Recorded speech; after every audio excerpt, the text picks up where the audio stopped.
السلام عليكم ورحمة الله وبركاته نحمده ونصلي على رسوله الكريم أما بعد দৈনিক সবুজ বাংলার ইসলাম ধর্ম বিষয়ক নিয়মিত আয়োজন দ্বীনের দাওয়াতে আপনাদের সাথে আছি আমি মোহাম্মদ নিয়ামতুল্লাহ। আজকে কথা বলবো জুমার দিনের গুরুত্ব সম্পর্কে।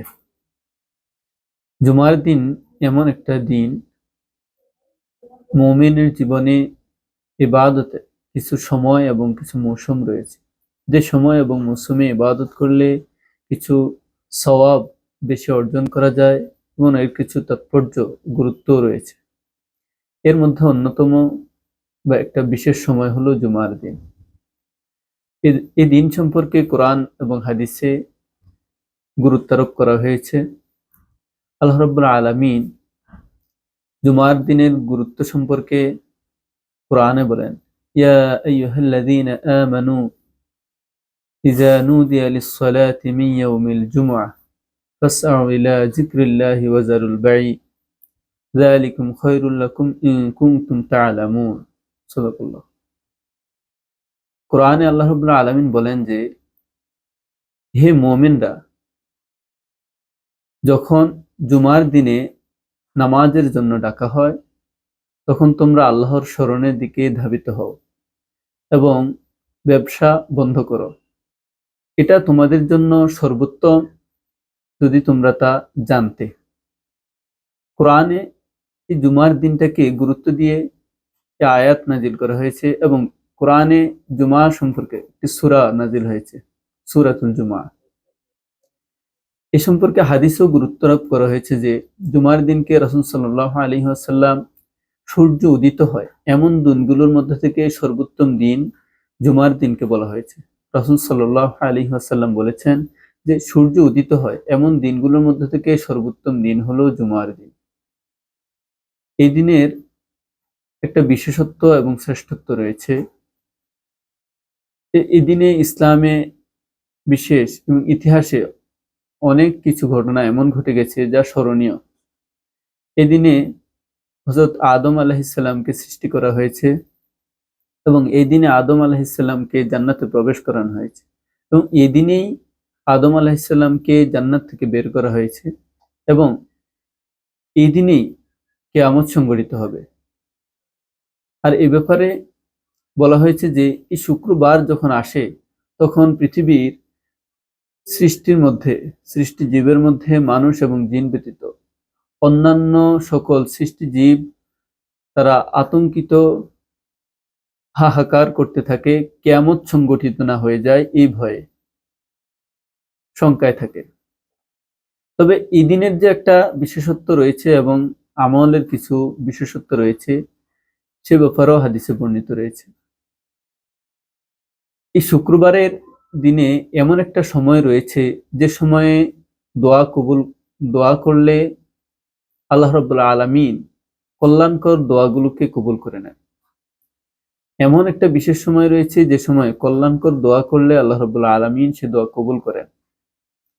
আর এই ব্যাপারে কিছু মতামত পাওয়া যায়। তার মধ্যে প্রসিদ্ধ যে মতটি সেটা হলো এই সময়টা হলো আসরের পর থেকে সূর্যাস্ত পর্যন্ত এই সময়টা সবচেয়ে গুরুত্বপূর্ণ সময় দোয়া কবুলের জন্য। এবং জুমার দিনের অন্যতম আরেকটি যেই আমল সেটা হলো সূরা কাহফ পাঠ করা, তেলাওয়াত করা। এর মাধ্যমে পূর্ববর্তী জুমা থেকে এই জুমা পর্যন্ত পরবর্তী জুমা পর্যন্ত মধ্যবর্তী যে সময় সে সময়ের গুনাহ মোচন করা হয়। এ ব্যাপারে হাদিসে এসেছে যে রাসূল সাল্লাল্লাহু আলাইহি ওয়াসাল্লাম বলেছেন, ৫ ওয়াক্ত নামাজ এক জুমা থেকে পরবর্তী জুমা এবং এক রমজান থেকে পরবর্তী রমজান তার মধ্যবর্তী সময়ের গুনাহ মোচন করে থাকে। এর দ্বারা মধ্যবর্তী সময়ের গুনাহ মোচন হয়ে থাকে যদি কোনো ব্যক্তি এ সময়ে সব ধরনের কবিরা গুনাহ থেকে বেঁচে থাকে। জুমার দিনে জুমার নামাজ আদায়ের জন্য আমরা দ্রুত যে যার প্রস্তুতি নিয়ে রাখবো এবং যথাসাধ্য চেষ্টা করব জুমার দিনে আগে মসজিদে গিয়ে হাজির হওয়া এবং মসজিদে অবস্থান করা এবং আল্লাহর ধ্যানে মগ্ন থাকা, জিকির আজকার মশগুল থাকা, ইবাদতে মশগুল থাকা এবং সবার আগে মসজিদে যাওয়ার জন্য চেষ্টা করব, কেননা এর একটা বিশেষ ফজিলত রয়েছে।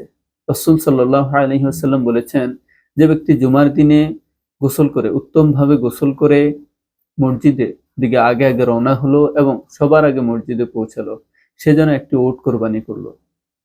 এবং যে ব্যক্তি দ্বিতীয় গেল, সে যেন একটি গরু কোরবানি করলো। এবং তৃতীয় যে ব্যক্তি গেল, সে যেন একটি ছাগল বা দুম্বা কোরবানি করলো। এবং চতুর্থ যে ব্যক্তি গেল, সে যেন একটি মুরগি সদকা করলো। এবং পঞ্চম যে ব্যক্তি গেল, সে যেন একটি ডিম সদকা করলো। এভাবে ধারাবাহিকভাবে সওয়াব অর্জনের ফজিলত রয়েছে। তবে পরবর্তী সময়ে যখন ইমাম সাহেব হাজির হন মসজিদে খুতবার জন্য, তখন ফেরেশতারা এই সওয়াব লেখা বন্ধ করে তারা খুতবা শোনার জন্য মনোযোগী হন। আর এই খুতবা শোনাটা আমাদের উপরও ওয়াজিব। আমরা অনেকেই জুমার নামাজ পড়তে গিয়ে খুতবার ব্যাপারে একেবারে অসচেতন থাকি, এদিক সেদিক মনোযোগ দিয়ে কথাবার্তা বলতে থাকি, অনর্থক কথায় এবং কাজে লিপ্ত থাকি।